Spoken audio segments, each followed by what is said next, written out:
underway tonight for a lawsuit against Secretary of State Jena Griswold after we learned last week that partial passwords for voting systems across the state were leaked. The Libertarian Party of Colorado is now calling for a hand count in counties, as well as for Griswold to recuse herself from overseeing the election. Denver 7's Veronica Acosta is outside of the City and County building tonight with the latest from the courtroom. Veronica.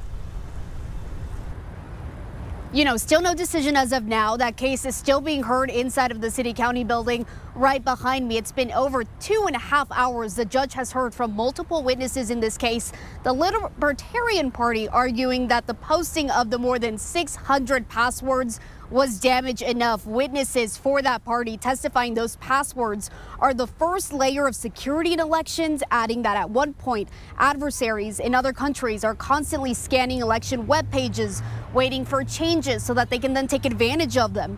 Meanwhile, the respondent in this case, which is the Secretary of State Jena Griswold's representation, they argued it does not believe there's any factual or legal basis to award what it calls unprecedented and extraordinary relief, that relief being to decommission any voting system devices associated with those leaked passwords and then hand count votes in some affected counties. They said at one point they believe that will cause chaos with election day just hours away at this point. And really important to note this afternoon that the gallery was full after 3 different bursts of laughter. The judge saying she would clear everyone from that courtroom if it were to happen again. Protesters also stood outside the City County building where this case, again, still being heard this afternoon. Some of them carrying signs mentioning former Mesa County Clerk Tina Peters. Those signs were asking she be freed after she was sentenced to prison time for causing a security breach in that county. Others asking the Secretary of State, Jena Griswold, be jailed instead.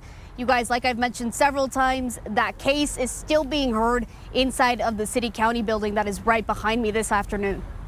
Veronica, the Deputy Secretary of State, Christopher Beal, was called to the witness stand. He gave more insight into when these passwords were posted.